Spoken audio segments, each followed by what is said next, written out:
Apalagi karakter-karakter begini nih nggak bisa nih kita bikin dari batang. Ilmu itu dicari dari mana aja.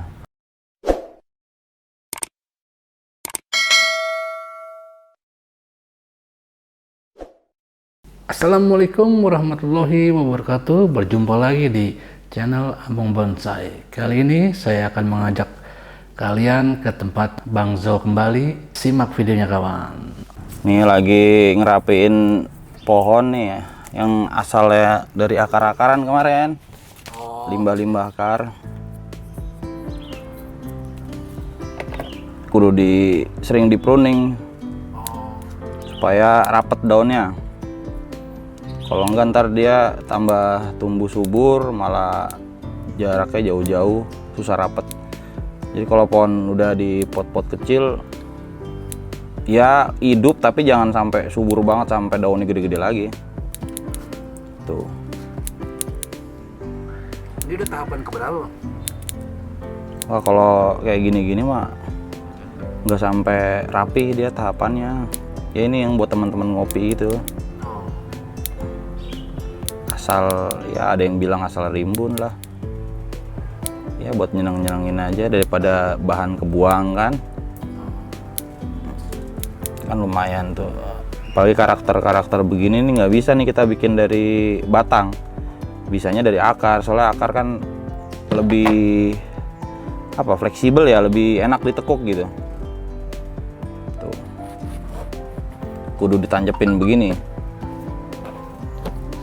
Nah kayak gini nih, ini subur nih, subur kan, karena emang lagi di los. Nah entah kalau udah jadi nih kan nggak boleh nih panjang-panjang begini kan, kayak gini kan enak nih pendek-pendek tuh. Kudu sering-sering dipotong. Ini kan masih di los nih, soalnya gedenya masih kalah.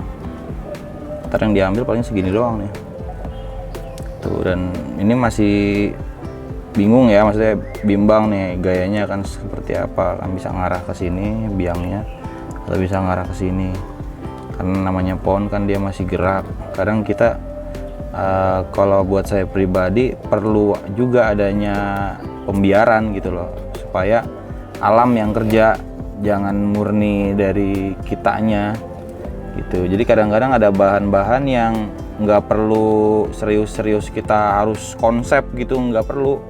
Kudu dibiarin aja dulu, biar ya alam nanti yang kerja, baru kita seleksi lagi kira-kira cakepnya kayak diapain gitu.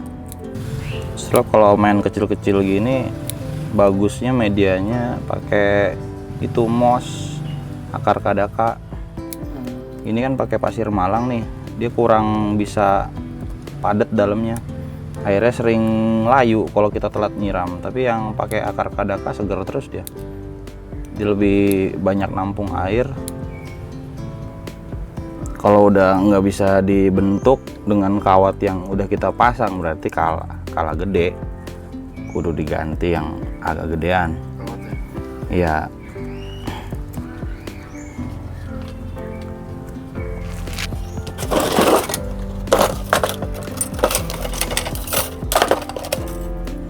Ini pakai ukuran kawat berapa nih Bang? Yang tadi satu tuh, ini 1,5 naik 1. Tapi ini yang warnanya agak coklat begini lebih keras dia. Harusnya kalau pakai yang silver juga kawat 2 dia naiknya. Nah, kalau bedanya kawat silver sama yang warna kayak gitu apa tuh Bang? Fungsinya sama sih sebenarnya? Fungsi sama, kalau fungsi itu sama, cuma kan produksinya beda. Dulu awal-awal mungkin kita kawat nggak ada yang lokal ya. Dulu 2006 saya main tuh kayaknya udah produksi luar semua. Karena sekarang pemainnya makin banyak kan, akhirnya kan banyak produk lokal. Bedanya di kualitas aja sih. Ada yang bilang kualitas luar lebih bagus, dalam artian lebih empuk, buat pengawatan tuh lebih enak gitu. Ya ini contohnya yang coklat ini lebih keras ketimbang yang silver. Cuma ya gimana kita pemakaian sih, nggak masalah mau produk lokal kayak mau produk luar, kalau kita makainya pas ya pas aja. Tuh, sama kayak keramik juga, pot-pot keramik kan ada yang lokal, ada yang luar ya. Ada yang impor. Kan ada yang bilang ya produk yang impor lebih bagus lah. Ya memang lebih bagus, tapi kan harganya mahal. Sesuai dengan kualitas. Ya kalau kita duitnya cukup sih sesuai ya nggak ada masalah. Cuman kan ada temen-temen yang budgetnya nggak seberapa tapi pengennya kelihatan bagus. Ya pakai yang lokal, nggak ada masalah. Tuh. Jangan kita seakan-akan lokal itu jelek. Lokal kan kita itu. Produksi teman-teman kita juga. Ntar nih bulan Desember PPBI cabang Depok mau bikin pameran lokal di insya Allah di Tapos tanggal 3-4 Desember. Tuh buat teman-teman Depok dan sekitarnya bolehlah datang. Kalau misalkan nggak punya pohon nggak masalah, yang penting kita silaturahmi dulu. Soalnya kalau main bonsai kudu banyak kenalan, karena kita nggak bisa berguru ke satu orang aja. Ilmu itu dicari dari mana aja. Kemudian kita juga nggak bisa ngelihat dia lebih lama, ilmunya lebih banyak, nggak juga. Kadang-kadang pemain baru pun punya teknik yang kita nggak kepikiran gitu loh. Jadi belajar tuh jangan ngelihat dia lebih senior atau enggak. Dari manapun kita belajar, dari siapapun kita belajar. Jadi buat teman-teman yang nggak punya pohon pun jangan sungkan untuk datang kalau setiap ada pameran, apalagi kalau deket. Datengin, siapa tahu dari situ kita bisa punya teman. Kemudian nyari inspirasi juga. Kita kalau bikin pohon kudu sering-sering lihat pohonan yang bagus, yang udah jadi, supaya kita bisa ketularan gitu loh, dapat inspirasi gitu. Apalagi kan sekarang zaman udah canggih ya, ada pohon bagus kita bisa foto buat simpenan kita, imajinasi di rumah. Kalau punya bahan yang sekiranya mirip kan kita bisa bikin kayak gitu kan. Tuh. Bang, Yo. maksudnya kemarin tuh kan potongan dari batang-batang kita potong bisa kebuang. Itu maksudnya apa ya? Oh ya, jadi kalau bikin bonsai kan kemarin saya bilang pasti ada yang kebuang, termasuk kayak akar gini ya. Termasuk juga bagian atas itu pasti kebuang ya. Contoh pohon ini nih. Ini kan kelihatan nih bekas potongannya. Ini nggak kita buang nih. Ini kan bekas potongan nih, nggak kita buang, kita stack. Wah, ini kan panjang nih bang ya. Ini kalau ini bisa langsung dicobain nih. Ini kita potong misalkan di sini, tas. Ini buat pembesaran jangan dulu. Ini boleh di sini tas. Nah kalau untuk anting nih kayak gini, ini bisa di stack bang. Ini kita bredelin, sisain dikit atasnya, bredelin, kita rendem bang. Kita rendem, ayo rendem nih, ada rendemannya.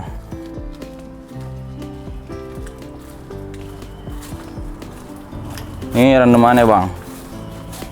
Kita rendem-rendemin aja bang. Pakai air hujan bisa.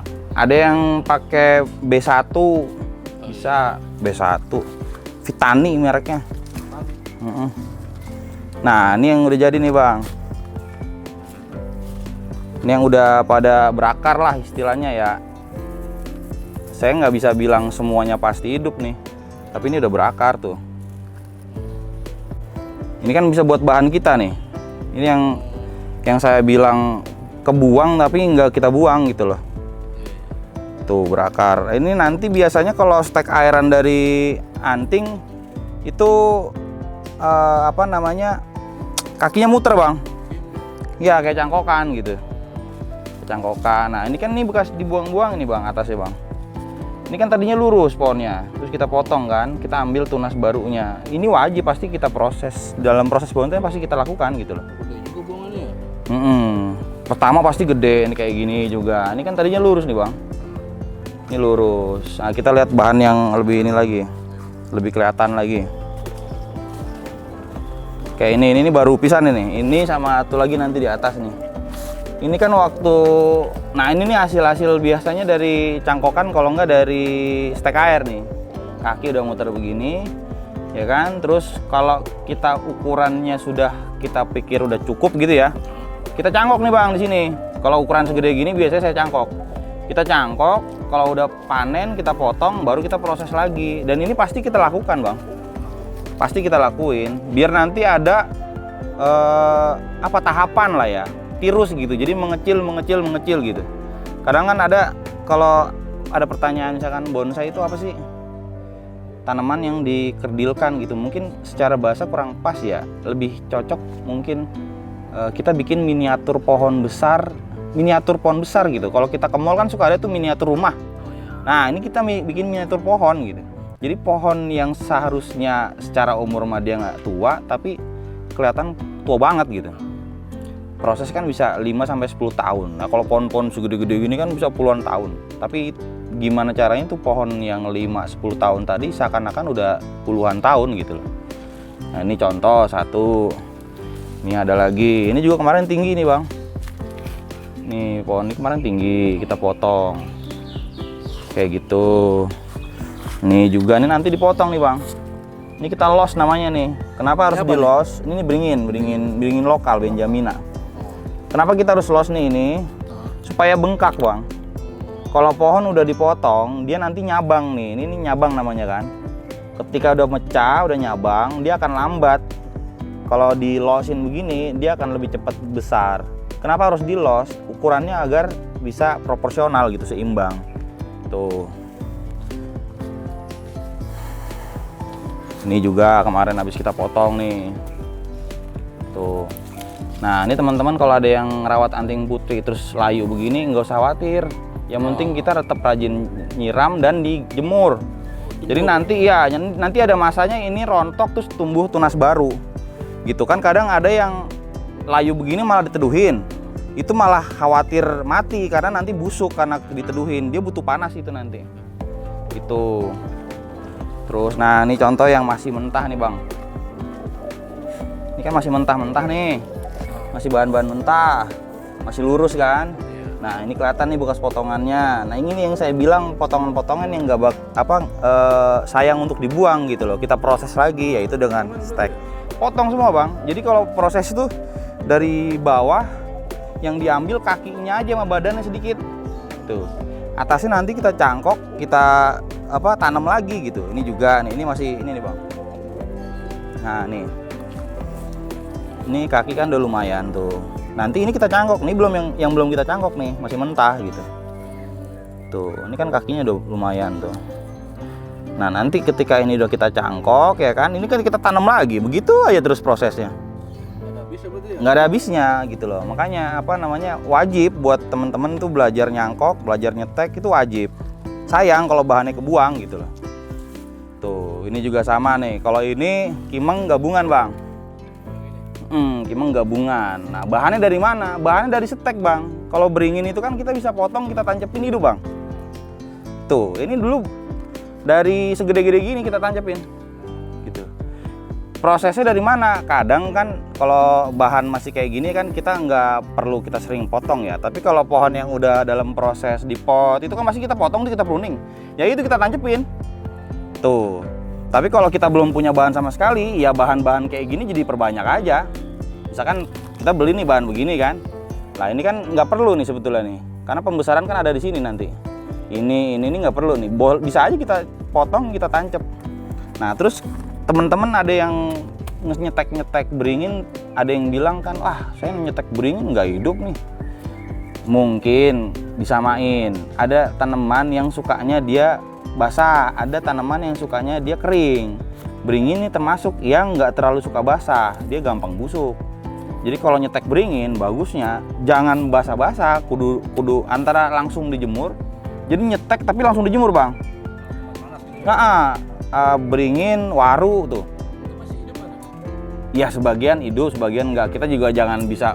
Kalau saya nggak berani, Bang, kita bilang pasti hidup, saya nggak berani. Gimana pun ini kan pohonan hidup ya, dia bernyawa gitu.